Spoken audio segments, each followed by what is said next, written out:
বাংলাদেশ সরকারের প্রাণকেন্দ্রে লুকোনো একটি গোপন বিষয়। আহমেদ পরিবার ক্ষমতার কেন্দ্রে থাকা একটি অপরাধী পরিবারের গল্প। আমরা এখানে কোনো ছোটখাটো চোরের ব্যাপারে কথা বলছি না, অথবা কোনো ডাকাতের ব্যাপারে কথা বলছি না। আমরা কথা বলছি একটি সংঘবদ্ধ অপরাধ চক্রের ব্যাপারে।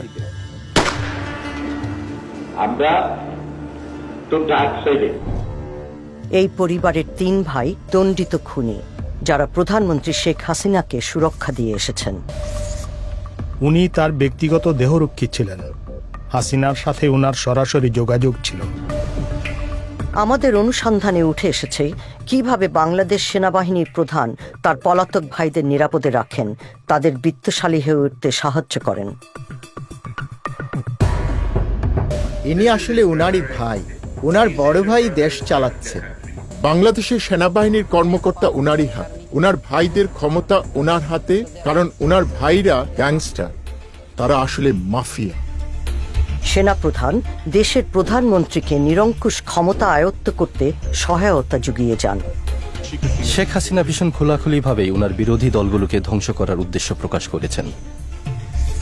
ইসরায়েলকে আনুষ্ঠানিকভাবে স্বীকৃতি দেয়নি বাংলাদেশ, অথচ অত্যন্ত গোপনে ইসরায়েল থেকেই স্পাইওয়্যার কিনছে মুসলিম সংখ্যাগরিষ্ঠ এই দেশটি। আমি কখনোই বলতে পারবো না যে বাংলাদেশের আর্মি আমার খরিদ্দার।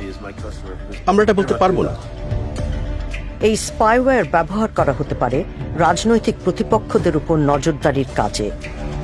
নির্বিচারে অনাধিকার নজরদারির প্রযুক্তির ব্যবহার করা কখনোই মানবাধিকারের পক্ষে কাজ করে না।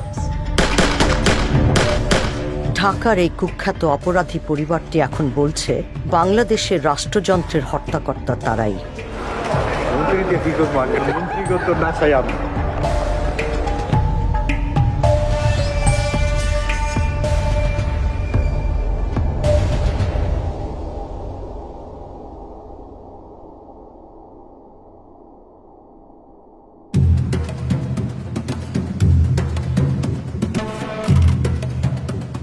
দুর্যোগ ব্যবস্থাপনা বিষয়ে একটি আন্তর্জাতিক সম্মেলন অনুষ্ঠিত হচ্ছে সিঙ্গাপুরে। অংশগ্রহণকারীদের মধ্যে আছেন বাংলাদেশ সেনাবাহিনীর প্রধান আজিজ আহমেদ, একজন 4 তারকা জেনারেল। তার পদবি চিফ অব আর্মি স্টাফ। আমি যখনই জেনারেল আজিজের দিকে তাকাই, তখনই আমার মনে হয় যে আমি বাংলাদেশের মতো উচ্চাভিলাষী সামরিক কর্মকর্তাদের দেখেছি, তাদের মধ্যে উনি শ্রেষ্ঠ একজন। এই জেনারেলের গতিবিধি পর্যবেক্ষণ করছে আল জাজিরার ইনভেস্টিগেটিভ ইউনিট। সিঙ্গাপুরে অফিসিয়াল কাজকর্ম শেষ করে তিনি মালয়েশিয়ার রাজধানী কুয়ালালামপুরে যাচ্ছেন। বিমানে বসে তিনি হাসান হাঙ্গেরি নামে এক ব্যক্তির কাছে খুদে বার্তা পাঠাচ্ছেন। কুয়ালালামপুর বিমানবন্দরে তার জন্য 2 জন লোক অপেক্ষা করে আছেন, পুলিশের খাতায় যারা দাগি আসামি। তারা আজিজের 2 ভাই। এদের মধ্যে একজন হলেন হাসান হাঙ্গেরি, অর্থাৎ বিমানে বসে আজিজ যাকে খুদে বার্তা পাঠিয়েছিলেন। তার আসল নাম হারিস আহমেদ। খুনের দায়ে দণ্ডিত এই পলাতক আসামি এখন ভুয়া নাম পরিচয় দিয়ে বসবাস করছেন। নিজেকে তিনি মোহাম্মদ হাসান বলে পরিচয় দেন। বিমানবন্দরে অপেক্ষমান আরেকজন হলেন আহমদ বংশের কনিষ্ঠ ভাই জোসেফ। খুনের দায়ে 20 বছরের বেশি জেল খেটেছেন তিনি। হঠাৎ করেই শেষ মুহূর্তে জেনারেল আজিজের প্ল্যানে কিছু একটা পরিবর্তন হলো। জনসমক্ষে ভাইদের সাথে দেখা না করে কূটনৈতিক চ্যানেল দিয়ে বের হয়ে যাচ্ছেন তিনি।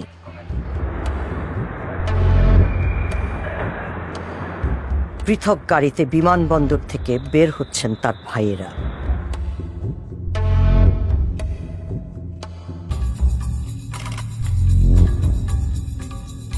কুয়ালালামপুর শহরের একটি সুরক্ষিত বাড়িতে পুনরায় একত্রিত হয়েছেন তারা। বাড়িটির বাইরে বাংলাদেশ হাইকমিশনের কয়েকটি গাড়ি পার্ক করে রাখা হয়েছে। আমাদের পর্যবেক্ষণকারী দল বাড়িটির উপর নজর রাখছে। পরের দিন জেনারেল আজিজ ছোট ভাই জোসেফকে সাথে নিয়ে এই বাড়িতে ফিরলেন। তখন গেটের ভেতর থেকে বের হয়ে আসলেন আরেকজন ব্যক্তি। জেনারেল আজিজকে অনুসরণ করতে গিয়ে আমরা আহমেদ পরিবারের জ্যেষ্ঠ সদস্য আনিসের দেখা পেয়ে গেছি। আনিস আহমেদ তার ভাইদের সাথে একই খুনের মামলায় দোষী সাব্যস্ত হয়েছিলেন। তারপর থেকেই তিনি পলাতক। এই দেশে তিনি এক বিত্তশালী জীবন গড়ে তুলেছেন। কুয়ালালামপুরের যে বাড়িতে এই পরিবারের লোকজন অবস্থান করছেন, সেই বাড়ির দলিলপত্র থেকে দেখা যাচ্ছে এর মালিক আনিস আহমেদ ও মোহাম্মদ হাসান। ইনি হারিস, আজিজের ভাই। তারপর এখানে আনিস আহমেদকে দেখা যাচ্ছে। আনিস আহমেদ হলো তাদের আরেকজন ভাই, যিনি এখন পলাতক। অবাক বিষয় যে উনি উনার নাম পরিবর্তন করেননি। কূটনৈতিক গাড়ির পাহারায় 4 ভাই যাত্রা শুরু করেছেন। এই সন্ধ্যায় তাদের গন্তব্য বাংলাদেশ হাইকমিশন। একসময় এরা ছিল পাড়ার মাস্তান। এখন তারা ক্ষমতা বাড়াচ্ছে বাংলাদেশে আর সম্পদ গড়ছে বিদেশে। আজিজ সেনাপ্রধান, আনিস পলাতক আসামি, যাকে আমরা মালয়েশিয়ায় খুঁজে পেয়েছি। জোসেফ 2 দশকের হাজতবাসী, আর হারিস এক পলাতক খুনি।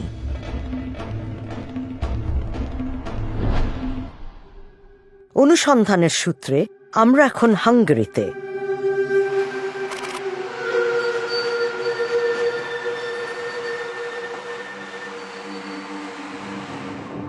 গত 5 বছর ধরে হারিস আহমেদ হাঙ্গেরির রাজধানীতে দ্বৈত জীবন যাপন করছেন।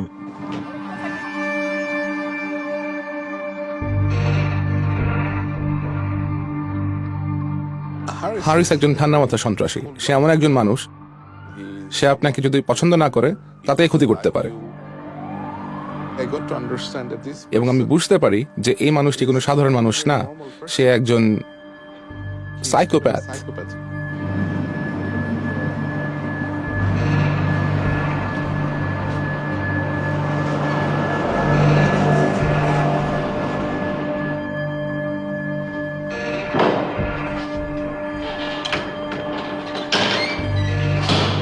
হারিসের সাথে ব্যবসায়িক যোগাযোগ ছিল এমন একজনের সাথে আমাদের কথা হয়।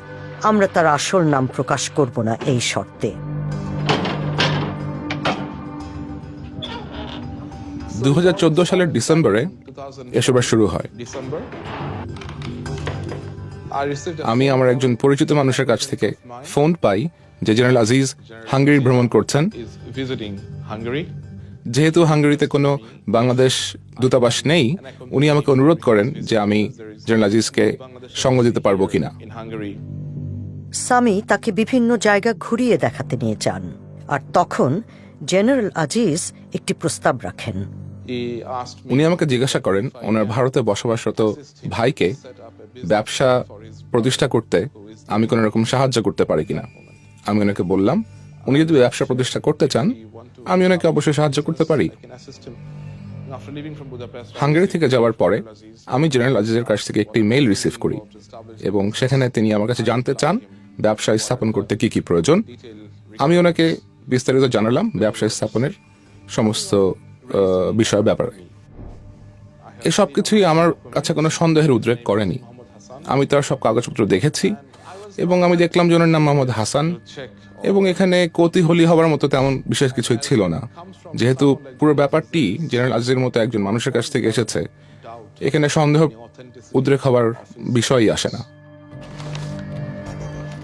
আমাদের হাতে পাসপোর্ট সহ এমন কিছু জাল কাগজপত্র এসেছে যেগুলো ব্যবহার করে হারিসের ভুয়া পরিচয় তৈরি করা হয়েছে। এই পাসপোর্টটিতে উম্মে কুলসুম নামে বাংলাদেশের ইমিগ্রেশন ও পাসপোর্ট অধিদপ্তরের একজন কর্মকর্তার স্বাক্ষর রয়েছে। তিনি পাসপোর্ট জালিয়াতির সাথে জড়িত একটি অপরাধী চক্রের সাথে সম্পৃক্ত ছিলেন বলে অভিযুক্ত হয়েছিলেন। একটা জাল পাসপোর্ট জোগাড় করতে হলে প্রথমে একটা জাল এনআই ন্যাশনাল আইডেন্টিটি কার্ড লাগবে, এবং একটা জাল এনআই কার্ড জোগাড় করতে হলে বেশ কয়েকটি দলিলপত্র জাল করার প্রয়োজন আছে, যেমন জন্ম সনদ, শিক্ষামূলক সনদপত্র এবং এমনকি বিবাহের সনদপত্রও জাল করতে হবে। এবং বাংলাদেশের এত সব জাল দলিলপত্র জোগাড় করায় উনি দেশের মধ্যেই কয়েকটি বেআইনি বা অপরাধমূলক কাজ করেছেন। তারপরে তো উনি এইসব ব্যবহার করেছেন একটি পাসপোর্ট পাওয়ার জন্য, এবং এই পাসপোর্টটি একটি মিথ্যে নামের জাল পাসপোর্ট, এবং এই পাসপোর্টটি নিয়ে উনি যে সব দেশে ভ্রমণ করেছেন সে সব দেশের আইন ভঙ্গের জন্যও উনি অপরাধী। আমাদের হাতে আসা নথিপত্রগুলো জেনারেল আজিজের অফিস থেকেই পাঠানো হয়েছিল।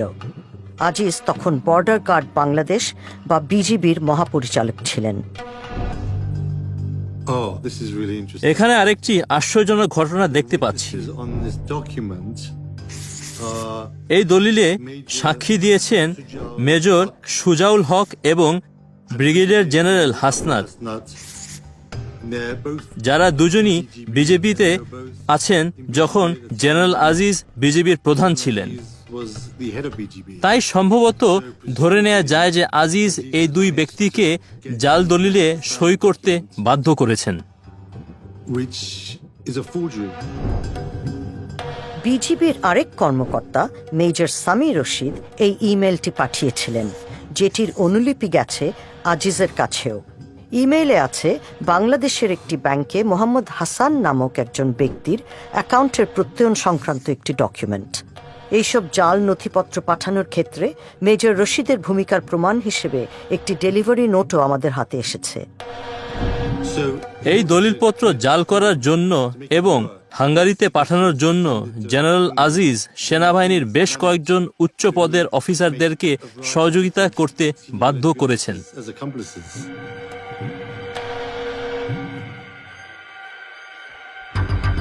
2015 সালের গ্রীষ্মে বুদাপেস্ট পৌঁছান হারিস আহমেদ।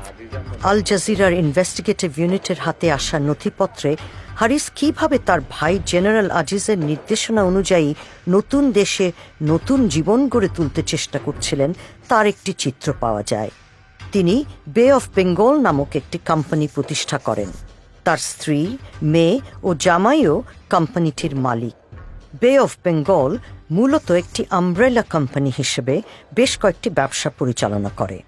এসব ব্যবসার মধ্যে আছে নিভো ফ্যাশন নামে একটি পোশাকের দোকান। এখানে দেখা যাচ্ছে জেনারেল আজিজ পারিবারিক বিনিয়োগের খোঁজ খবর নিচ্ছেন, কিন্তু এই দোকানটি 6 মাস পরে বন্ধ হয়ে যায়। বে অফ বেঙ্গল টেইলরভিল নামের আরেকটি প্রতিষ্ঠান কিনে নেয়। তারপর বুদাপেস্ট নগরীর প্রাণকেন্দ্রে একটি রেস্তোরাঁ খোলে কোম্পানিটি। 5 মাস পরে সেই রেস্তোরাঁটিও বন্ধ হয়ে যায়। সস্তায় থাকার ব্যবস্থা সহ একটি হস্টেল ব্যবসাও শুরু হয়েছিল। বেঙ্গল হস্টেল নামের সেই ব্যবসাও 1 বছরের মধ্যে বন্ধ হয়ে যায়। কিভাবে অর্থ পাচার প্রতিরোধ করতে হয় সেই বিষয়ে ব্যাংকগুলোকে পরামর্শ দেন গ্রেয়াম ব্যারো। এই ব্যবস্থা পরিকল্পিত অপরাধের দিকে ইঙ্গিত করে। আপনি এমন সব ব্যবসা খুঁজতে থাকবেন যেখানে ক্যাশ টাকা বিনিময় হয়, যেমন রেস্টুরেন্ট, হোটেল, হোস্টেল ইত্যাদি। এটার নাম হলো কোমিংলিং, মানে কালো টাকার সাথে বৈধ টাকা মিশিয়ে দেওয়া, যাতে বোঝা না যায় কোনটা বৈধ টাকা এবং কোনটা অবৈধ টাকা। হারিসকে তার ব্যবসা বাণিজ্য নিয়ে চিন্তিত মনেই হয় না, অথচ লোকসান নিয়েই চলতে থাকে বে অফ বেঙ্গল। বিভিন্ন ব্যর্থ ব্যবসায় কয়েক হাজার ডলার হারায় কোম্পানিটি। উনি প্রায় বাইরে যেতেন, বিভিন্ন বারে গিয়ে মদ খেতেন, এবং সেখানে যদি কোনো মহিলার সাথে তার পরিচয় হতো, কথা হতো, তিনি তাদেরকে হোস্টেলে নিয়ে আসতেন, পার্টি করতেন। এই সব কিছুই আমার কাছে একজন প্রতিষ্ঠিত ব্যবসায়ীর চারিত্রিক বৈশিষ্ট্য বলে মনে হতো না।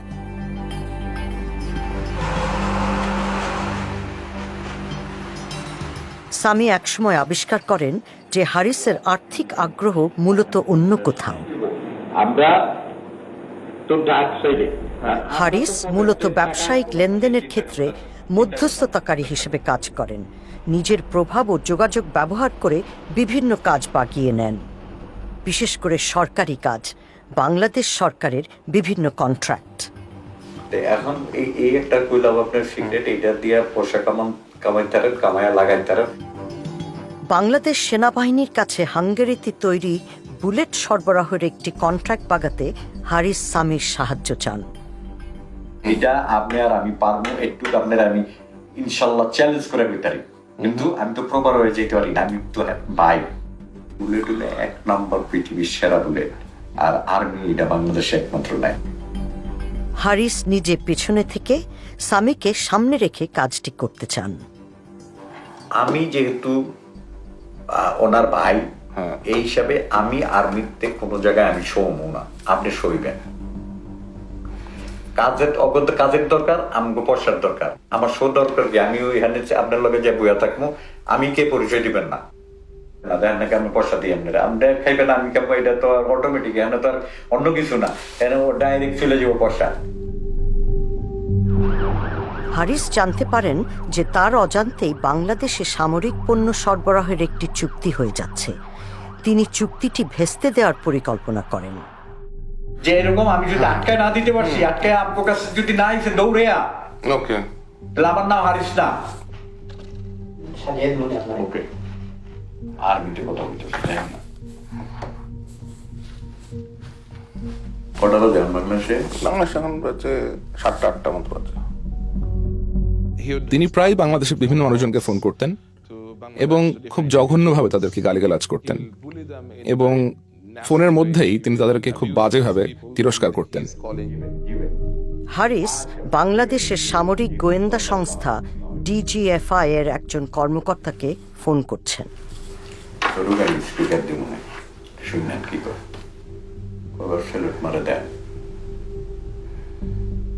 ভাই সালাম আলাইকুম।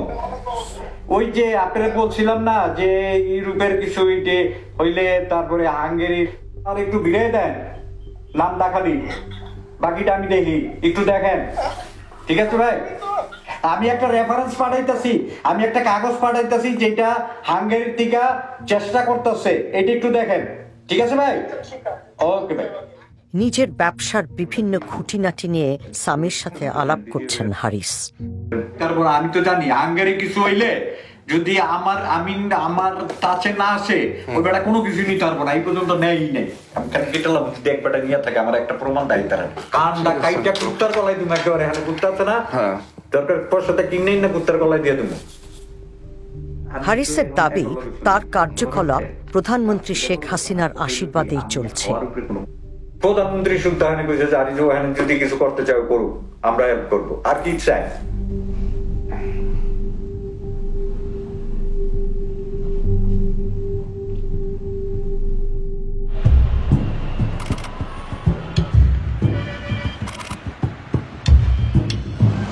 দীর্ঘকাল ধরে প্রধানমন্ত্রী শেখ হাসিনার জীবনের গল্পের সাথে ওতপ্রোতভাবে জড়িয়ে আছে আহমেদ পরিবারের নিয়তি। 1971 সালে বাংলাদেশকে একটি স্বাধীন রাষ্ট্র হিসেবে প্রতিষ্ঠার সংগ্রামে নেতৃত্ব দিয়েছিলেন শেখ মুজিবুর রহমান। হাসিনা তারই বড় মেয়ে। যুদ্ধ পরবর্তী সময়ে কঠিন অবস্থায় পড়ে দেশটি। দারিদ্র্য ও অনাহার জেঁকে বসে। আইন শৃঙ্খলা পরিস্থিতি সম্পূর্ণরূপেই ভেঙে পড়ে। ব্যাপক সংকটের মুখে শেখ মুজিব বিরোধী দলগুলো বিলুপ্ত করে দেন। অভ্যুত্থান ঘটায় সেনাবাহিনী। হাসিনা ও তার বোন তখন ইউরোপে। জার্মানির অ্যাম্বাসেডর ফোন করলেন, তো উনি আমাকে বললেন যে বাংলাদেশে সামরিক অভ্যুত্থান হয়েছে। এই খবরটি শোনা মুহূর্তেই আমার মনে হলো যে কেউ আর নেই, সম্ভবত আমরা সবাইকে হারিয়েছি, কিন্তু তখনও আমরা জানতে পারিনি যে সঠিক ঘটনাটা কি।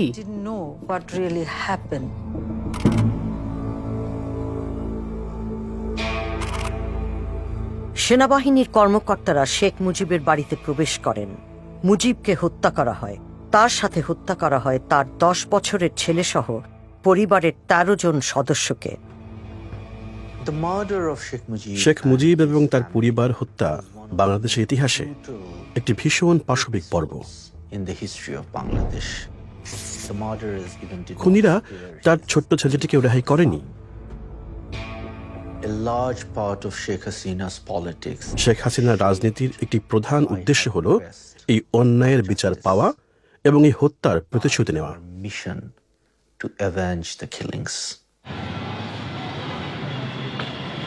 শেখ মুজিবকে যেখানে হত্যা করা হয়েছিল তার 2 কিলোমিটারেরও কম দূরত্বে মোহাম্মদপুর নামক একটি এলাকায় আহমদ পরিবারের বসবাস। 5 সন্তানের মধ্যে দ্বিতীয় হলেন আজিজ। তিনি তখন বয়সে কিশোর। উনারা ভীষণ দরিদ্রের মধ্যে মানুষ হয়েছিলেন। ইকবাল পরিবারটিকে জানতেন। তিনি আমাদের তার পরিচয় গোপন রাখতে বলেছেন। উনার বাবা একটি সামান্য চাকরি করতেন, আর উনি যা রোজগার করতেন তাতে উনাদের সংসার চলত না। দারিদ্র্য ও রাজনৈতিক হানাহানির মধ্যে বেড়ে ওঠা 5 আহমেদ ভাইয়ের মধ্যে যুবা বয়সেই ঘনিষ্ঠ বন্ধন গড়ে ওঠে। কিন্তু এদের মধ্যে আজিজ গড়ে তোলেন স্বতন্ত্র পরিচয়। 1981 সালে তিনি বাংলাদেশ সেনাবাহিনীতে যোগদান করেন। অন্য 4 জন, আনিস, হারিস, জোসেফ ও আরেক ভাই টিপু, তারা অপরাধের পথ বেছে নেন।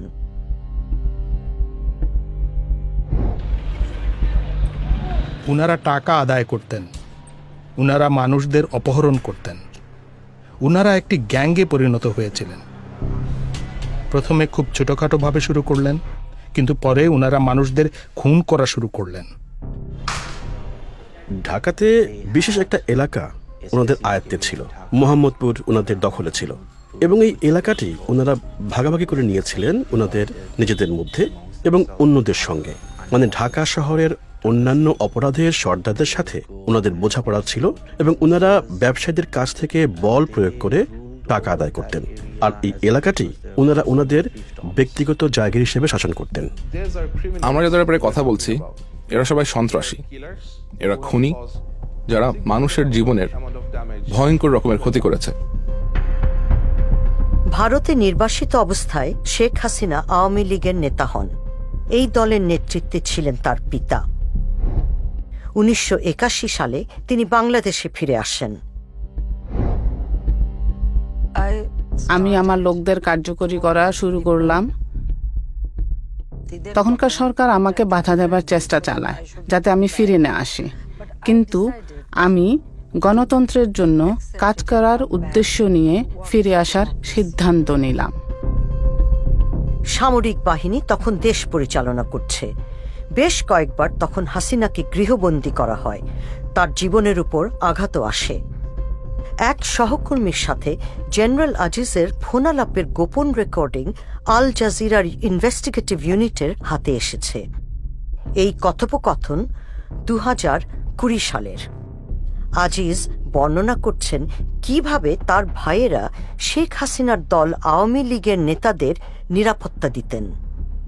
বাংলাদেশে ফিরে আসার পর আওয়ামী লীগ নেতাদের সুরক্ষায় নিজের ভাইদের ভূমিকা। যখন হলো আওয়ামী লীগ ওই জাতীয় পার্টির সময়, যখন হলো সবচেয়ে খারাপ সময় যাচ্ছিল, যখন তারা তাদের কেন্দ্রীয় অফিসে বসতে পারতো না, তখন কিন্তু my brothers they were the main strength of this party. কেন্দ্রীয় নেতারা এসে আমার ছোট ভাইয়ের অফিসে বসে তারা হলো পার্টির হলো প্রোগ্রাম এখান থেকে অ্যানাউন্স করতো তারা, কারণ অন্য জায়গায় তারা নিরাপদ মনে করতো না, তো তারা ছিল ইয়াতে। আহমেদ পরিবার ত্রাস জাগানিয়া, তবে অন্যদের প্রতিশোধের শিকারও হতে হয় তাদের। খুন হয়ে যান এক ভাই টিপু। টিপু খুব বড় এক গুন্ডা ছিল, শার্প শুটার যাকে বলে, খুবই বুদ্ধিমান। ভাইদের মধ্যে সবচেয়ে বুদ্ধিমান সেই ছিল। তখন এমন এক সময় ছিল যখন রাজনীতিবিদ ও সন্ত্রাসী মাস্তানদের একে অপরকে প্রয়োজন ছিল। এইসব দলগুলো তারা চাঁদাবাজিতে জড়িত ছিল, রাস্তায় ছোটখাটো চুরি ডাকাতি করত বা ব্যবসায়ীদের কাছ থেকে অর্থ উত্তোলন করত। তাছাড়া প্রয়োজন মাফিক রাজনীতিবিদদের শক্তি হিসেবেও কাজ করেছিল। সাধারণত তারা কোনো একজন রাজনীতিবিদদের সাথে জড়িত থাকত এবং কোনো এক বিশেষ সময়ে সুবিধা অনুযায়ী এই রাজনীতিবিদরা তাদেরকে ব্যবহার করতেন। 90-এর দশকের মাঝামাঝি সময় হাসিনার ব্যক্তিগত নিরাপত্তা দলে যোগদান করেন হারিস আহমেদ। ইনি হারিস, শেখ হাসিনা। ইকবাল ওই সময় থেকে হারিসকে চেনেন। উনি শেখ হাসিনার ব্যক্তিগত দেহরক্ষী ছিলেন, এবং এই মিটিংটি মোহাম্মদপুরে হচ্ছে। এটা হারিসের এলাকা। উনি সব মিটিং আয়োজন করতেন। এদিকে এই ফোনালাপে জেনারেল আজিজ বলছেন আওয়ামী লীগের নেতাদের প্রতি শেখ হাসিনার সাম্প্রতিক একটি বক্তব্যের কথা। অনারেবল সেইড যে দেখো ওর ভাইরা কে আমার থেকে বেশি তোমরা জানো না। প্রধানমন্ত্রী এই আহমেদ পরিবারের আনুগত্যের কথা তুলে ধরে বর্তমান নেতাদের নিষ্ক্রিয়তা নিয়ে তিরস্কার করছেন, কারণ এই পরিবারই তাকে আঘাতের হাত থেকে বাঁচিয়েছিল। জানো না কোথায় ছিল যখন হলো নাই, যে যখন আমার বাড়িতে গ্রেনেড হামলা করে, আমার বাড়িতে এরকম করে, আমি কোন কোথায় ছিল তোমরা? এই চিফের ভাইরা আমার আশেপাশে ছিল, তারা ছিল তখন আমার মেইন চালিকা শক্তি। তোমরা কোথায় ছিল তখন?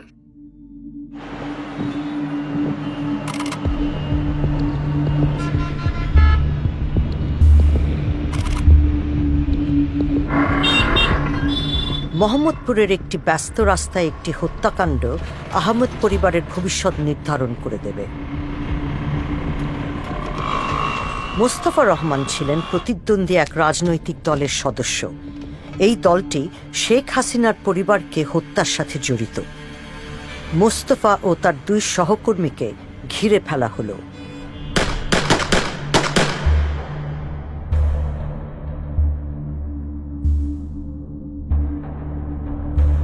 মোস্তফাকে দ্রুত হাসপাতালে নিয়ে যাওয়া হয়।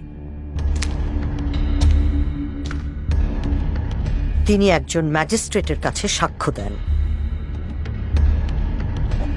জোসেফ, হানিস এবং হারিস আমাকে গুলি করেছে। হারিস বন্দুক দিয়ে আমাকে গুলি করেছে। জোসেফ আমার কোমর থেকে বন্দুক নিয়ে আমার পেটে গুলি করে। অন্যদের হাতেও বন্দুক ছিল এবং তারা এলোমেলো গুলি করে।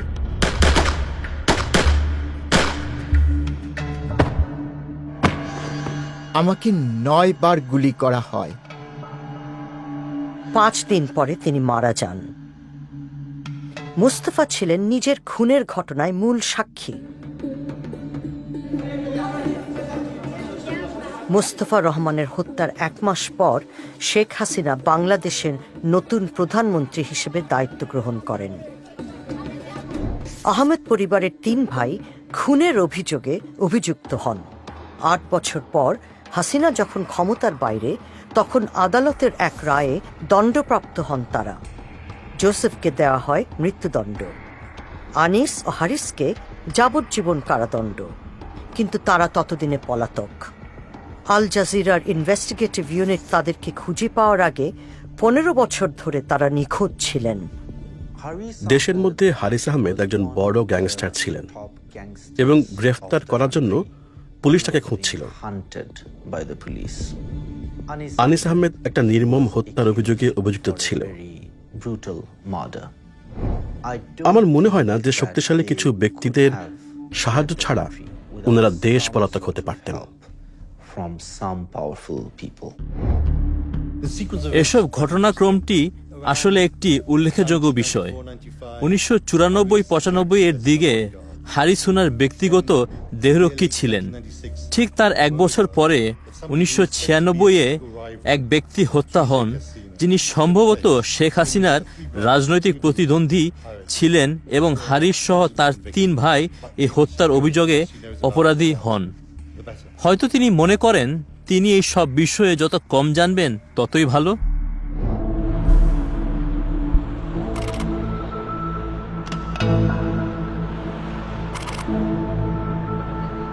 এদিকে সামি আবিষ্কার করেন তার ব্যবসার অংশীদার হারিস আহমেদ একজন পলাতক খুনি, ইন্টারপোলের রেড নোটিশ তালিকায় যার নাম রয়েছে।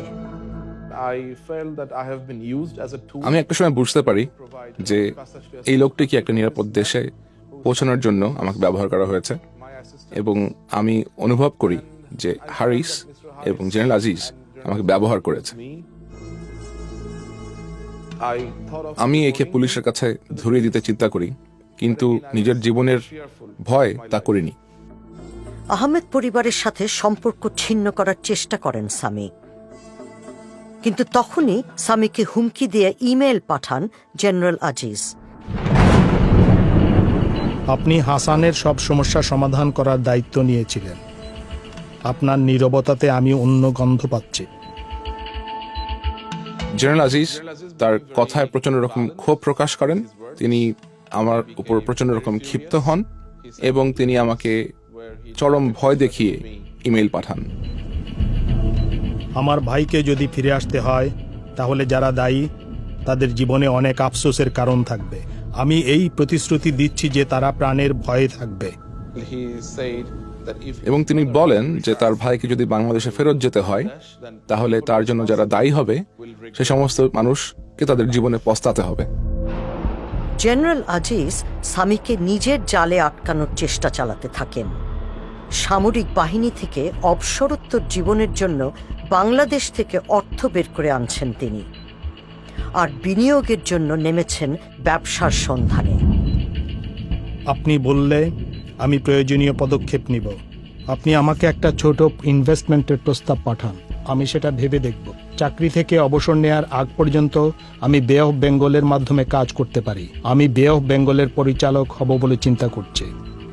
আসলে আমার হিসাবের মধ্যে আছে যে রিটায়ারমেন্টের পরে আমি পৃথিবীর যেখানে ইচ্ছা সেখানে ঘুরে বেড়াবো, বিশেষ করে ইউরোপ। 2019 সাল নাগাদ সামি অতিষ্ঠ হয়ে ওঠেন, কিন্তু তিনি তারপরও তাদের পরিকল্পনায় সায় দিয়ে এগিয়ে যেতে থাকেন। তবে এখন তিনি আল জাজিরার ইনভেস্টিগেটিভ ইউনিটের সাথে কাজ করছেন।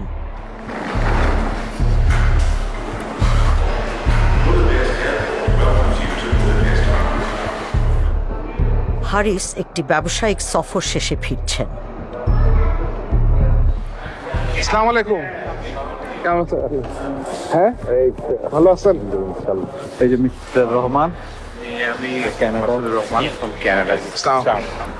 হারিস এসে পৌঁছেছেন, আর তার সাথে কানাডা ভিত্তিক আর্থিক পরামর্শদাতা মোহাম্মদ রহমান। তার ওয়েবসাইট অনুসারে মোহাম্মদ রহমান একটি ইমিগ্রেশন পরিষেবা প্রতিষ্ঠান পরিচালনা করেন, যা বিত্তশালী বাংলাদেশিদের বিদেশে আবাস অর্জনে সহায়তা করে। দলের সাথে রয়েছেন হারিসের সহকারীও।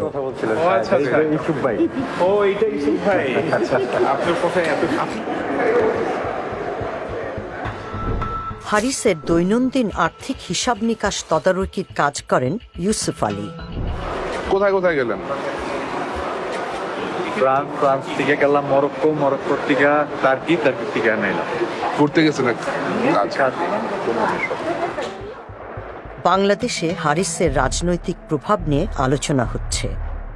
তার সঙ্গীরা জানেন যে প্রধানমন্ত্রীর সাথে হারিসের যোগাযোগ রয়েছে। আপনি মন্ত্রী হবেন কবে? আপনি মন্ত্রী হবেন কবে? মন্ত্রী দিয়ে কি করবো? মন্ত্রীগত না চাই আমরা।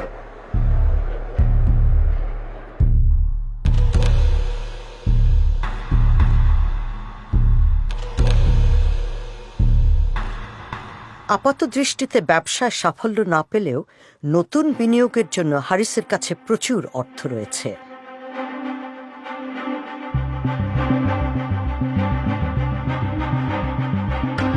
হারিস ও রহমান একটি হোটেল কিনতে চান। সামি তাদের আশেপাশে ঘুরিয়ে দেখান। How many rooms do you have? 66. 66 rooms. এটা কত টাকা চাই? এটা 7.2 মিলিয়ন ইউরো। 7.2 বিলিয়ন বাংলা কত? ওই হোটেলটা মোর ভাইবল দেন দিস ওয়ান। হারিসের বিভিন্ন বিনিয়োগের মাধ্যম যে বে অফ বেঙ্গল নামের আমব্রেলা কোম্পানি, সেই কোম্পানিটির অফিস এখানে। হাঙ্গেরিয়ান খাবারের একটি রেস্তোরাঁর উপরের তলায় এই অফিস। এটিও হারিসের মালিকানাধীন। পাশেই আছে একটি লাইসেন্সবিহীন বৈদেশিক মুদ্রা বিনিময় ব্যুরো। এটির মালিকও হারিস। সহকারী ইউসুফ আলী এই ব্যুরো পরিচালনার দায়িত্বে রয়েছেন। ইউসুফ সামিকে নিশ্চিত করেছেন যে হারিসের অর্থের মূল উৎস হল বাংলাদেশের বিভিন্ন সরকারি কন্ট্রাক্ট। কোন ধরনের ব্যবসা উনি ইনভলভ? কোন ধরনের কাজ উনি আসলে ওই যে মিনিস্ট্রি বা এই সমস্ত বা আরো সরকারি লেভেলের কোন দান্দা করছে, এগুলো আমার ধারণা। আচ্ছা আচ্ছা, হয়তো মামু লাগবে, না হয় মামুর জোর লাগবে। বে অফ বেঙ্গল কোম্পানির একটি চিঠিতে সামরিক বাহিনীর জন্য বাঙ্ক বেড বা দ্বিতল খাট সরবরাহ করার প্রস্তাব দেওয়া হয়। এই চিঠির প্রাপক বর্ডার গার্ডস বাংলাদেশ, বিজিবির মহাপরিচালক। চিঠির তারিখ নভেম্বর 2015। বিজিবির মহাপরিচালক তখন হারিসেরই ভাই আজিজ। এই ধরনের পৃষ্ঠপোষকতা হারিসকে প্রচুর অর্থ উপার্জনের সুযোগ করে দিয়েছিল। ইলেকশনে তো আমার সামনে দেখছি কতজনে দাম দেখো ওনারে যে বলছে ভাই আমার একটা নমিনেশন দিয়ে দেন, আমি 5 কোটি টাকা দেবো। ইউসুফ বলছেন হারিস মধ্যস্থতাকারী হিসেবে মোটা অঙ্কের অর্থের বিনিময়ে সেনাবাহিনীর বিভিন্ন কন্ট্রাক্ট ঠিকঠাক করে দেন। তো হাসান মিয়া এগুলো ইচ্ছা করলে মানে ব্যক্তিগতভাবে কিছুটা আমি ক্লিয়ারলি বলতে পারবো না কি, 2-4 কোটি টাকা, এই 2-4 কোটি না, 30-40 কোটি টাকা মিনিমাম কামাই নিছে কয়েকদিনে। 30-40 কোটি টাকা? ও, আল জাজিরার ইনভেস্টিগেটিভ ইউনিট প্রমাণ পেয়েছে যে হারিস আহমেদ হাঙ্গেরির বাইরেও বিনিয়োগের পোর্টফোলিও স্থাপন করছেন।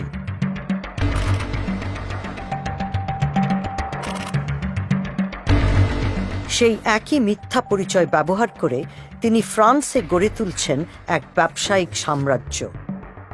2018 সালের নভেম্বরে তিনি একটি কোম্পানির আংশিক মালিকানা কিনেন। এই কোম্পানি কম্পিউটার ও আইটি নিয়ে কাজ করে। কোম্পানিটির 2টি নিবন্ধিত অফিস রয়েছে, একটি অবস্থিত প্যারিসের উপকণ্ঠে। সেখানে মোবাইল ফোন বিক্রি করা হয়, পাশাপাশি রয়েছে ইন্টারন্যাশনাল মানি ট্রান্সফারের ব্যবস্থা। 2019 সালে হারিসের উদ্যোগে গতি পায়। মাত্র 7 মাসের ব্যবধানে হারিস আরও 4টি কোম্পানির আংশিক মালিকানা ক্রয় করেন। এপ্রিল মাসে তিনি স্নিগ্ধা নামক একটি ফাস্ট ফুডের ব্যবসা শুরু করেন। তারপর মে মাসে তিনি TPTY নামক একটি রিটেল কোম্পানির অংশীদারিত্ব কিনে নেন। কিছুদিন পরেই তিনি সেই অংশটুকু বিক্রি করে দেন। তার ব্যবসার এই ধরন ও কৌশল অর্থ পাচারের সাথে অসঙ্গতিপূর্ণ নয়। কোম্পানি যেভাবে তৈরি করা হয়েছে, তাদের অধিক্ষেত্র যেই রকম, যেই ধরনের ব্যাংক অ্যাকাউন্ট, ব্যবসার পরিসীমা যেই রকম, বা উনি যেসব ক্ষেত্রে জড়িত আছেন, এইসব পদ্ধতির অবৈধ অর্থ সাধারণ অর্থে প্রবেশ করিয়ে বৈধ অর্থে পরিণত করার নির্দেশ করে। যেখানে ব্যবসার পরিমাণ বেশি, সেখানে সাধারণ দৃষ্টিতে অবৈধ অর্থ লুকানো সম্ভব হয়, সেখানে চোখে ধুলো দেওয়া সোজা হয়। 2019 সালের জুনে ফ্রান্সে তিনি বে অফ বেঙ্গল কোম্পানির নিবন্ধন সম্পন্ন করেন। এই কোম্পানি একটি ভারতীয় রেস্তোরাঁর মালিক। নভেম্বর মাসে ইনফো বে অফ বেঙ্গল নামে আরও একটি নতুন কোম্পানি। এই দোকানটি হল কোম্পানিটির নিবন্ধিত ঠিকানা। প্যারিসের শহরতলিতে 3টি সম্পত্তিতে তার মালিকানা আছে। এগুলোর মধ্যে একটির আনুমানিক মূল্য প্রায় $250,000। কর্পোরেট নথিপত্রে দেখা যাচ্ছে হারিস উদ্যমের সাথে ব্যবসা ও সম্পত্তি কিনেই চলেছেন। ইউরোপিয়ান ইউনিয়নের রেসিডেন্সি ব্যবহার করে ফ্রান্সে অর্থ সরাচ্ছেন তিনি। যে রেসিডেন্সি বা বসবাসের অধিকার তিনি পেয়েছেন ভুয়া নথিপত্র ব্যবহার করে।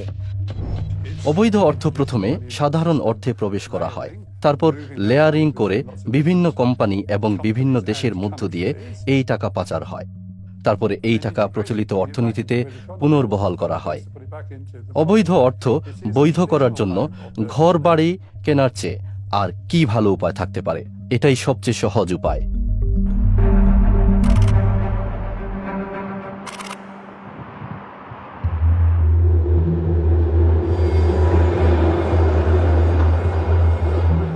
মধ্যস্থতাকারী বা দালাল হিসেবে হারিস বাংলাদেশে বিনিয়োগ করতে ইচ্ছুক ইউরোপের বেসরকারি কোম্পানিগুলোর জন্য কাজ করেন।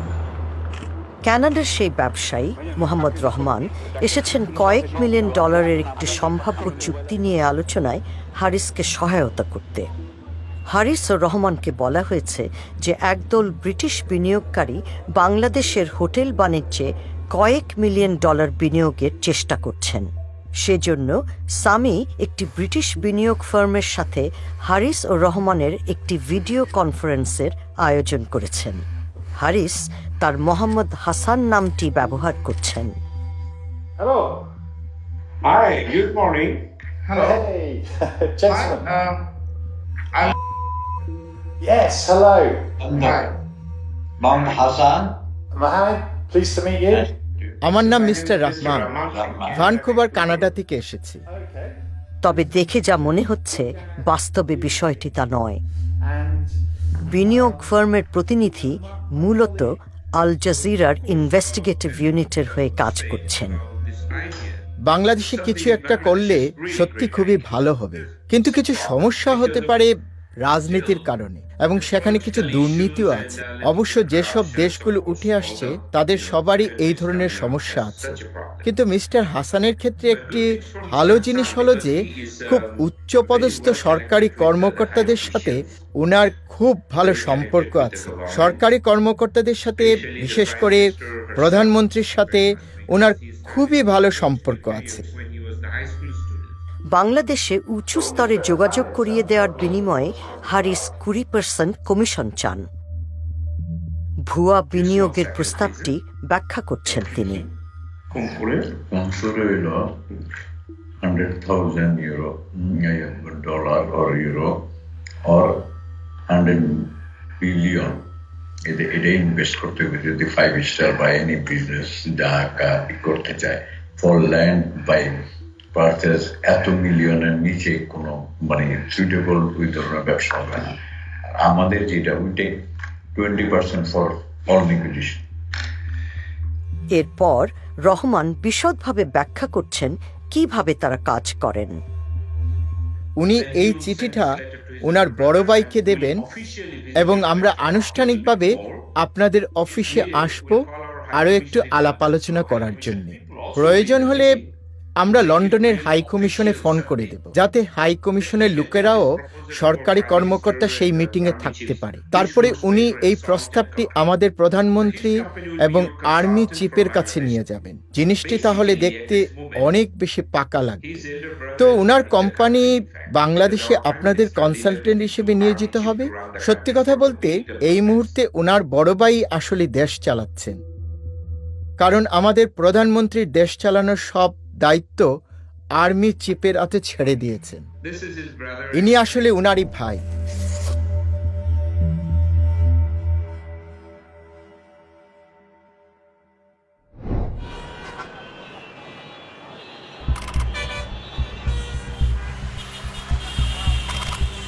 একটি নির্বাচনের আয়োজন করতে হবে শেখ হাসিনার। 1 বছর আগে তিনি আজিজকে বিজিবির প্রধান হিসেবে নিয়োগ দিয়েছেন।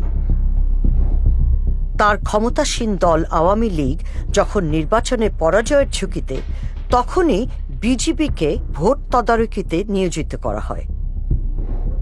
আজিজ বিজেপির প্রধান ছিলেন এবং এই ভূমিকায় উনার দায়িত্ব ছিল বিরোধী দলগুলোর শক্তি দমন করা, তাদের প্রভাব বিস্তার নিয়ন্ত্রণ করা এবং নজর রাখা যাতে তাদের রাজনৈতিক কর্মকাণ্ড সরকারের সমালোচনা না হয়। উনি খুব গর্বিত ছিলেন এবং বলেছেন যে নির্বাচনের বিজয়ী ফলাফল উনি শেখ হাসিনাকে হাতে তুলে দিয়েছেন।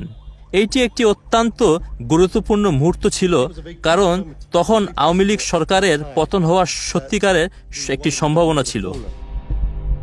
কয়েক বছর পরে আজিজের ভবিষ্যৎ নিয়ে আলাপ করার জন্য শেখ হাসিনা তার সাথে দেখা করেন। জেনারেল আজিজের মনে হয় তিনি তার আনুগত্যের পুরস্কার পেতে যাচ্ছেন। আমাকে মহামান্য বলেছে, মহামান্য নিজে বলেছে আমাকে, বলে যে আজিজ সাহেব আপনারটা কি মাননীয় প্রধানমন্ত্রী এসে আমার সাথে তখন যখন কথা বলছে বলেছে না আমি চিন্তা করছি that is no other alternative but ইয়াতে এটা।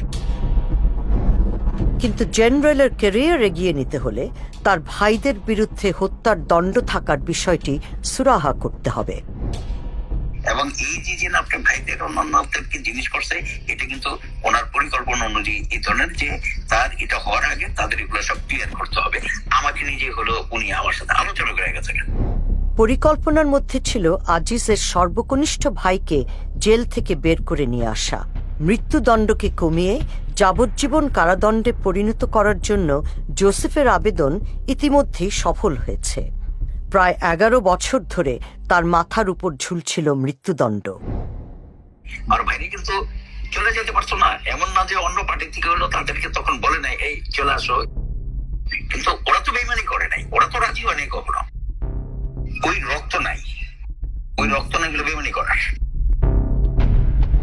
2018 সালে প্রধানমন্ত্রীর পরামর্শে জোসেফকে রাষ্ট্রপতি ক্ষমা করে দেন। সামরিক বাহিনীর একটি সূত্র সাংবাদিক তাসনিম খলিলকে এই ক্ষমা প্রাপ্তির বিষয়ে জানান। আমি একটু অবাক হয়ে ভাবলাম যে কেন আর্মির একজন লোক আমার সঙ্গে এত বড় একজন কুকর্মিকারীর মাপ হয়ে যাওয়া নিয়ে আলোচনা করছেন। কারণ প্রথমে আমি উনার কথার মানে বুঝতে পারিনি। তারপরে উনি হাসতে শুরু করলেন এবং উনি বললেন, আপনি বুঝতে পারছেন না যে যখন আপনার ভাই জেল খাটছে খুনের অভিযোগে, তখন তো আপনি আর্মির চিফ হতে পারেন না। 1 মাস পর সেনাপ্রধান হন জেনারেল আজিজ আহমেদ। তখন আমি বুঝতে পারলাম যে উনি জেনারেল আজিজের কথা বলছেন। আলোচনাটি আসলে একজন কুকর্মকারীকে নিয়ে নয়, বরং আজিজ একজন জেনারেলকে নিয়ে। অবাক হওয়ার বিষয় যে চিফ অফ আর্মি পদের জন্য শেখ হাসিনা জেনারেল আজিজকে একজন উপযুক্ত ব্যক্তি হিসেবে গণ্য করলেন। তো আমাদের প্রশ্ন, কেন উনি এই ঝুঁকি নিতে প্রস্তুত ছিলেন?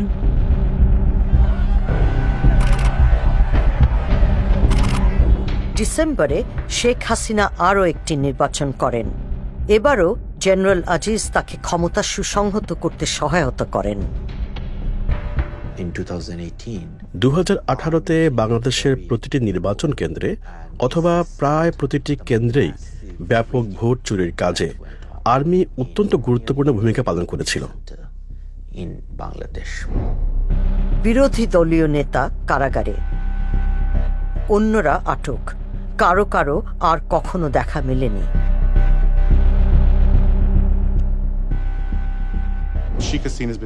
উনার পরিবার, উনি এবং বাংলাদেশ যে একই জিনিস, এই দুইটির মধ্যে যে কোনো পার্থক্য নেই, উনি সেই অনুভূতিটি প্রতিষ্ঠিত করার চেষ্টা করে চলেছেন।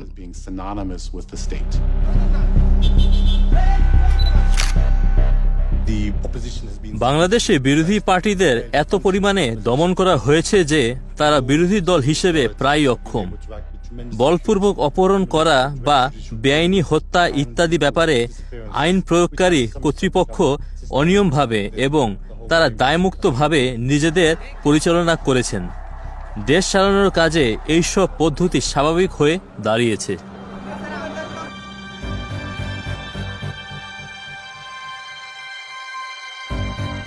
আল জাজিরার ইনভেস্টিগেটিভ ইউনিটের হাতে এমন কিছু নথিপত্র এসেছে যেখানে দেখা যায় কিভাবে বাংলাদেশের নিরাপত্তা বাহিনীগুলো শেখ হাসিনার রাজনৈতিক প্রতিপক্ষদের বিষয়ে তথ্য সংগ্রহ করে। এর মধ্যে রয়েছে একটি স্পাইওয়্যার কেনার চুক্তিপত্র। চুক্তিপত্রের তারিখ 2018 সালের 26 জুন, অর্থাৎ জেনারেল আজিজ সেনাবাহিনীর নিয়ন্ত্রণ গ্রহণের ঠিক পরের দিন। এই চুক্তিপত্রে স্ট্যাম্প ও স্বাক্ষর রয়েছে বাংলাদেশের সামরিক পণ্য ক্রয়ের দায়িত্বপ্রাপ্ত সংস্থা প্রতিরক্ষা ক্রয় মহাপরিদপ্তরের।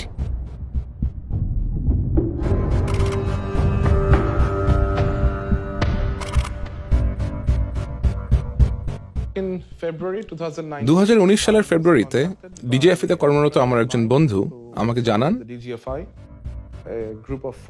যে বাংলাদেশের 4 জন সেনা কর্মকর্তা সরকারি কাজে বুদাপেস্ট যাচ্ছেন। ডিজিএফআই হল বাংলাদেশের সামরিক গোয়েন্দা সংস্থা। আমি তাদেরকে রাতের খাবারের জন্য দাওয়াত করি। তারা আমাকে জানান যে তাদের সাথে আরো 3 জন অতিথি থাকবেন। এখানে অতিরিক্ত 3 জন অতিথির মধ্যে 2 জন ইসরায়েলি নাগরিক, অপরজন আইরিশ। কিন্তু ইসরায়েলি 2 জন নৈশভোজে থাকতে চাইলেন না। বাংলাদেশি কর্মকর্তারা আমাকে একজন ব্যক্তির সাথে পরিচয় করিয়ে দেন। সেই ব্যক্তি নিজের পরিচয় প্রদান করেন একজন সার্ভেলেন্স কোম্পানির কন্ট্রাক্টর হিসেবে। আমি তাদেরকে একটি গোয়েন্দা নজরদারির যন্ত্রের ব্যাপারে কথা বলতে শুনি। এই যন্ত্রটি এমন একটি যন্ত্র যা দিয়ে তারা সাধারণ মানুষজনের মোবাইলের উপরে নজরদারি করতে পারে। কন্ট্রাক্টরটি বলেন যে বাংলাদেশের মানুষ যেন কোনোভাবেই এই যন্ত্রটি ইসরায়েল থেকে এসেছে এটা জানতে না পারে, এবং তখনই আমি সিদ্ধান্ত নেই আমার রেকর্ডারটি অন করার। আমার কোম্পানি সিঙ্গাপুরে, আমি কোম্পানির বিক্রয় প্রতিনিধি। এই চুক্তির মধ্যস্থতাকারী হলেন সভরেন সিস্টেমসের জেমস ম্যালোনি। আমরা ওয়াইফাই নজরদারির প্রযুক্তি সরবরাহ করতে পারি এবং সেলুলারও। তাছাড়া ভিডিও নজরদারির প্রযুক্তি আছে। নথিপত্রগুলো নিশ্চিত করছে যে বাংলাদেশ পরোক্ষভাবে ইসরায়েলের একটি কোম্পানি থেকে সার্ভেইলেন্স বা নজরদারির সরঞ্জাম কিনছে।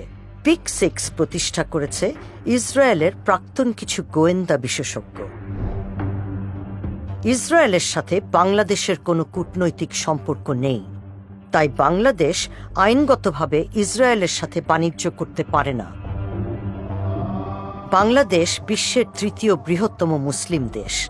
একটি স্বাধীন ফিলিস্তিন রাষ্ট্র না হওয়া পর্যন্ত ইসরায়েলকে স্বীকৃতি না দেওয়ার নীতি দেশটির। সিঙ্গাপুর ভিত্তিক সভরেন সিস্টেমস মূলত মধ্যস্থতাকারী হিসেবে কাজ করছে, তবে সভরেন সিস্টেমসের ওয়েবসাইটেও পিক6-এর কোনো নামগন্ধ নেই। এগুলো ইসরায়েলি জিনিস। আমার এইসব প্রযুক্তি খোলাখুলিভাবে প্রচার করি না। আমাদের ওয়েবসাইটে সেলুলার বা ওয়াইফাই নজরদারির প্রযুক্তির কোনো উল্লেখ নেই। আমি মানুষের দৃষ্টি আকর্ষণ করতে চাই না। বুদাপেস্টের বাইরের একটি ওয়্যারহাউসে 4 জন বাংলাদেশি গোয়েন্দা কর্মকর্তাকে প্রশিক্ষণ দেন ওই 2 ইসরায়েলি। আমরা বাংলাদেশি কর্মকর্তাদের ছবি অস্পষ্ট করে দিয়েছি। মাঝের ব্যক্তিটি হলেন জেমস মেলোনি। 2 ইসরায়েলি গোয়েন্দা বিশেষজ্ঞকে আমরা শনাক্ত করতে পারিনি। মন্তব্যের জন্য পিক6-এর সাথে যোগাযোগ করা হলে কোনো সাড়া পাওয়া যায়নি। এই স্পাইওয়্যারের ম্যানুয়ালে P6 ইন্টারসেপ্টের কথা বলা হয়েছে। এটি একটি ইমসি ক্যাচার বা স্টিংরে হিসেবেও পরিচিত। এই P6 ইন্টারসেপ্ট মূলত মোবাইল ফোনে নজরদারি চালানোর সিস্টেম। যন্ত্রটি একটি মোবাইল টাওয়ারের মতন। কোনো নির্দিষ্ট এলাকায় ফোনের কানেকশন হলে সেখানকার সব বার্তা বা যোগাযোগ মধ্যপথে রোধ করে আড়ি পাতা সম্ভব। আপনার ফোনে আপনি যা যা করেন, যেমন ফোনে কথা বলা, টেক্সট করা এবং যে ওয়েবসাইটে যান, এই সবই উদ্ঘাটিত করা যায়। একই সময়ে 200 থেকে 300টি ফোন এটাতে সংযোগ করানো যায়। এই নির্দিষ্ট মডেলটির ফোনের কথাবার্তা বা যোগাযোগে হস্তক্ষেপ করার ক্ষমতা আছে। এর দ্বারা একটি টেক্সট মেসেজের বিষয়বস্তু পরিবর্তন করা সম্ভব। আপনি একজনের আইডেন্টিটি নকল করতে পারবেন। এখন কোনো আন্দোলন নজরদারি করা ও দমন করতে ব্যবহার করা যাবে ইসরায়েলি প্রযুক্তি। এই প্রযুক্তি সাধারণ নাগরিকদের উপর নজর রাখার জন্য ব্যবহার করা হয়। আমরা দেখি যে এর মাধ্যমে বিভিন্ন মতের মানুষদের পরিচয় জানা যায় এবং তাদের কি নেটওয়ার্ক আছে সে সম্বন্ধে অনেক কিছুই বোঝা যায়। আপনি যদি জানেন যে একজন মানুষ কোথায় যাচ্ছে, আপনি তখন সেখানে যেতে পারেন। সেখানে কোনো রকম প্রতিবাদ করা হোক বা এমনি অন্য কারণে জনসমাবেশ হোক, আপনি দেখতে পারবেন যে সেখানে কে কে আছে এবং তদন্ত করার জন্য সকলের উপর একই সঙ্গে নজর রাখতে পারবেন। এইসব বিশেষজ্ঞ প্রযুক্তি অতিরিক্ত গোপন এবং অনধিকার প্রবেশমূলক কাজে লাগানো যায়। আমাদের পাবলিক প্রোফাইল সম্বন্ধে আমরা খুব সাবধানে থাকি। অবশ্যই সাধারণ নাগরিকদের জানতে দিবেন না যে আপনারা এসব প্রযুক্তি ব্যবহার করছেন। চূড়ান্ত চুক্তিতে একটি শর্ত রয়েছে যে সরবরাহকারী প্রতিষ্ঠান ও বাংলাদেশ সামরিক বাহিনী এই বিষয়ে একটি নন ডিসক্লোজার এগ্রিমেন্ট বা তথ্য গোপন রাখার চুক্তি সই করবে। চুক্তিতে এই নজরদারির সফটওয়্যারের উৎস দেশকে গোপন রাখা হয়। সেখানে শুধু উল্লেখ আছে যে এটি হাঙ্গেরিতে তৈরি। জ্ঞানী শক্তি। আপনি যদি জানতে পারেন যে মানুষজন কি বলছে, তারা কোথায় গিয়ে একত্রিত হচ্ছে, কি পরিকল্পনা করছে, তাহলে আপনি অনেক কিছুই জানতে পারবেন। আর তারপরে সেই সব তথ্য কাজে লাগানোর ক্ষমতা আপনার থাকবে। হারিসের দাবি যে তিনি তার প্রতিপক্ষের মোবাইল ফোন ট্র্যাক বা অবস্থান নির্ণয় করার কাজে বাংলাদেশের নিরাপত্তা বাহিনীগুলোকে ব্যবহার করতে পারেন। তিনি বলছেন, র্যাপিড অ্যাকশন ব্যাটালিয়ন নামক আধা সামরিক বাহিনী তার হয়ে একটি ফোন ট্র্যাক করেছে। সেই সময় র্যাবের প্রধান ছিলেন বেনজির আহমেদ। এখানে তাকে হারিসের ভাই জোসেফের সাথে দেখা যাচ্ছে। জোসেফ জেল থেকে ছাড়া পাওয়ার পর বেনজির আছেও, র্যাব আছে, আছে, সবকিছু তো দিয়েই তো কাম করাইছে। এই আমি তো আমার গুন্ডা হইলো র্যাব। আমার তেমন গুন্ডা লাগে না তো, আমার তো এই গুন্ডা, কারু ডাইলিও কারো ধরো ফেরো। হারিস বলছেন তিনি র্যাবকে ব্যবহার করে একজনের ফোন ট্র্যাক করিয়েছেন এবং ওই ব্যক্তিকে র্যাব গ্রেপ্তারও করেছে। আমার পাড়ার তো ওই সালার প্রতি তো ছিল, আমি ধরাইছি প্লেনের টিকা ধরাইছি। আর আমি ব্যাংককে ফোন করছি, আমি ওর নাম্বার দেয়, আমি তোরা হয় মাইরালামু, হ্যাঁ, কিন্তু তোরা মারবো না গেলে জানো মাইরা লাইলে তো তুই বুঝবি না কষ্টটা। সেলিম প্রধান সম্প্রতি জুয়ার ব্যবসায় জড়িত থাকার অপরাধে দোষী সাব্যস্ত হয়ে 6 মাসের সাজা পান। ওর একটা গার্লফ্রেন্ড আছে, গার্লফ্রেন্ডে ফিট করছি, গার্লফ্রেন্ডের ইনফরমেশন দিছে, মোবাইল ট্র্যাকিং করাইছি। 2020 সালের এপ্রিলে বেনজির আহমেদ র্যাব থেকে বদলি হয়ে বনে যান বাংলাদেশের সবচেয়ে ক্ষমতাধর পুলিশ কর্মকর্তা। ওরা কাজ করে, আমরা গুন্ডা আছে, পুলিশ আছে, পুলিশের তো বড় গুন্ডা, গুন্ডার লাগে না তো। গুন্ডা হন পুলিশ, যার পুলিশ লাইন আছে, যার প্রশাসন আছে, হ্যাঁ হন গুন্ডা। হারিস তার জেনারেল ভাইকে এখানে জড়িয়ে মানুষের দৃষ্টি কাটতে চান না। আমি কি করতে আর খামাচ্ছা খাকি পোশাকের মধ্যে ঢুকে বয়ে থাকবো, হিসাবটা বুঝছে? সে অমুক আছে, তমুক আছে, আইজি আছে, এবং তা আমাকে তো দরকার হয় না। ওরাও খাই, আমিও খাই, ডাইরেক্ট কথা। তিনি বলছেন যে দুর্নীতিবাজ একটি চক্রের সাথে তিনি জড়িত, যে চক্র পুলিশ সদস্যদের এমন জায়গায় বদলি করে যেখানে ঘুষ পাওয়া যায় বেশি, বিনিময়ে সিনিয়র কর্মকর্তাদেরও ঘুষের ভাগ দিতে হয়। পুলিশ আঙ্গুল এখানে যে এই ওসিমোসি গুলো পোস্টি করতে কিরকম টাকা করতে চান? আমি আপনার এয়ারপোর্ট থানার ওসি মিনিমাম 10 কোটি টাকা, 5 কোটি টাকা। অ্যাকচুয়ালি ট্রান্সফারের টাকাটা খায় home minister, IG, police commissioner. মনে করেন 5 কোটি টাকা কন্ট্রাক্ট করলে 3 কোটি টাকা দিয়ে 2 কোটি টাকা আমরা এটি কখন যায়, বুঝছেন? এই হলো কাহিনী।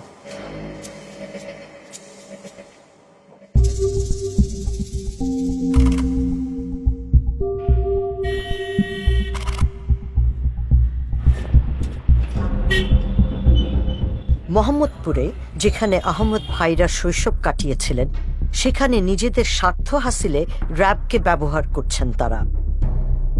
স্থানীয় রাজনীতিবিদ মিজান রহমানকে গ্রেফতার করা হয়েছে। যদিও তিনিও শেখ হাসিনার দল আওয়ামী লীগের একজন নেতা, কিন্তু তার চেয়েও বড় কথা, তিনি মোস্তফা রহমানের ভাই, যাকে খুন করেছিলেন হারিস, জোসেফ ও আনিস। আমি গুলির শব্দ শুনতে পাই। এটা আমাদের জন্য ভীষণ ভয়ঙ্কর ঘটনা ছিল, এবং আমি জানি না যে কেন এটা হলো। মেহেদীর চাচা যখন খুন হলেন, মেহেদী তখন ছোট। এটা ভীষণ একটা ভয়ঙ্কর সময় ছিল আমাদের জন্য। এটি খুবই একটি নির্মম হত্যা। মেহেদী এখন বিদেশে থাকেন। তার ভাষ্য, জেনারেল আজিজ র্যাবকে ব্যবহার করে তার পরিবারকে শাস্তি দিচ্ছেন। মেহেদীর খুন হওয়া চাচার সাক্ষ্যের কারণেই জোসেফকে কারাগারে যেতে হয়েছিল। পালিয়ে থাকতে বাধ্য হয়েছেন হারিস ও আনিস। যারা রেবের সাথে জড়িত, যেমন লেফটেন্যান্ট কর্নেল বা কর্নেল, তারা সকলেই জেনারেল আজিজের খুব ঘনিষ্ঠ লোক। জেনারেল আজিজ যদি বলেন হ্যাঁ ঠিক আছে এটা করেন, শুধুমাত্র জেনারেল আজিজের সরাসরি হুকুম পাওয়ার পরেই তারা সেই কাজটা করবে। বাংলাদেশে জনসাধারণ র্যাবকে প্রচণ্ড ভয় পায়। র্যাব যদি তাদের খোঁজ করতে আসে তাহলে তারা পালিয়ে যান, এবং আমরা দেখেছি যে র্যাবের কারণে অনেক মানবাধিকার কর্মী, নারী অধিকার কর্মী, এমনকি আওয়ামী লীগ দলের ভেতরের সমালোচকরাও দেশ থেকে পালিয়ে গিয়েছেন, কারণ তারা শুনেছেন যে র্যাব তাদের বাড়ির দরজায় ধাক্কা দিতে আসবে। বাংলাদেশের সেনাবাহিনীর ক্ষমতা তার হাতে, তার ভাইদের ক্ষমতাও তার হাতে, কারণ তারা গ্যাংস্টার, তারা আসলে মাফিয়া।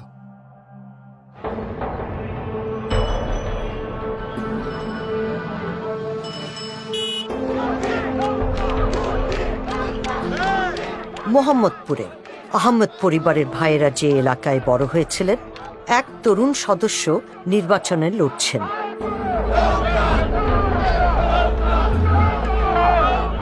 আসিফ আহমেদ হলেন জেনারেল আজিজের ভাতিজা, অর্থাৎ আনিস আহমেদ, যিনি কুয়ালালামপুরে থাকেন, তার ছেলে।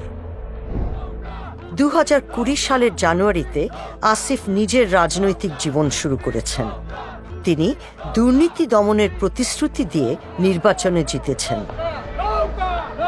এবং দুর্নীতিটা আশা করি অনেক কমে আসবে। আমাদের মাননীয় প্রধানমন্ত্রী দুর্নীতির বিরুদ্ধে যেভাবে অভিযান চালাচ্ছে, সেটার ভয়ে অনেকে হয়তো ইনশাল্লাহ সামনে দুর্নীতি করার সাহস রাখবেন না। আমি তাকে অনেক ধন্যবাদ জানাই এরকম শক্ত একটা পদক্ষেপ করার জন্য। নিজের দলের লোকজনকে সে ছাড় দেয়নি এই দুর্নীতি বিরোধী অভিযান করার জন্য। ধন্যবাদ।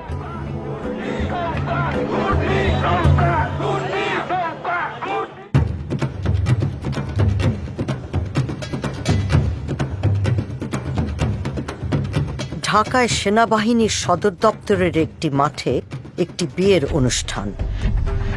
স্বর্ণসজ্জিত বর জেনারেল আজিজ আহমেদের বড় ছেলে। আমি তো কখনোই কল্পনা করতে পারিনি যে উনি ঠিক এভাবে নাচতে পারেন। আচ্ছা, ইনি হলেন আজিজ আর এইজন হারিস। হারিস খুনের অভিযোগে পলাতক, অথচ সে এই বড় জাঁকজমক একটি বিয়ের অনুষ্ঠানে এসেছেন।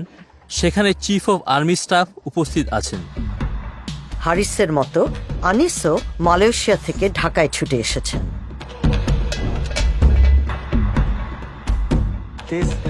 অবিশ্বাস্য ব্যাপার, কারণ এরা গ্যাংস্টার। সরকারিভাবে বাংলাদেশের পুলিশ ওনাদের গ্রেফতার করার জন্য খুঁজছে, অথচ ওনারা একটা বিয়ের অনুষ্ঠানে উপস্থিত এবং আর্মি চিফ নিজেও সেখানে আছেন।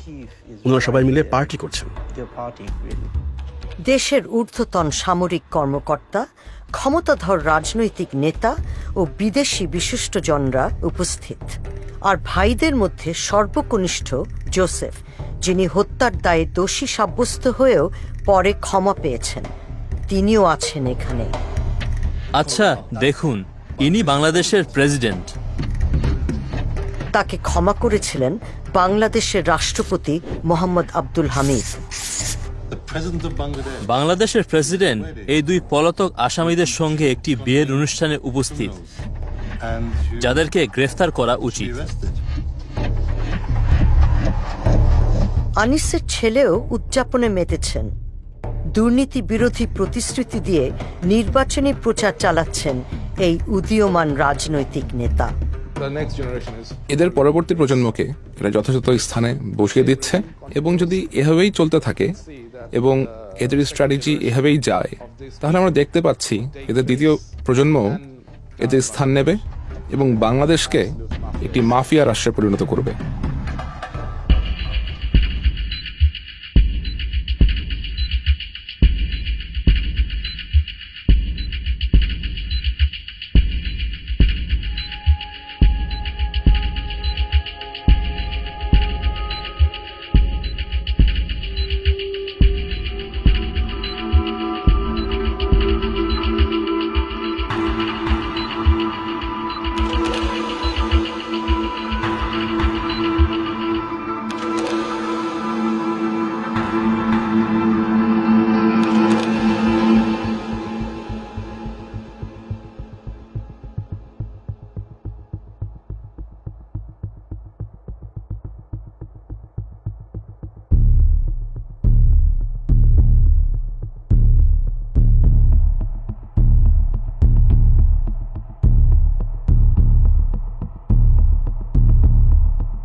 বাংলাদেশ এবং পৃথিবীর সবার সামনে এই সন্ত্রাসীদের ব্যাপারে সত্য প্রকাশ করার যে দায়িত্ব আমার ছিল, আমি সেটা পালন করেছি। অবশ্যই আমি আমার ও আমার পরিবারের নিরাপত্তার ব্যাপারে শঙ্কিত।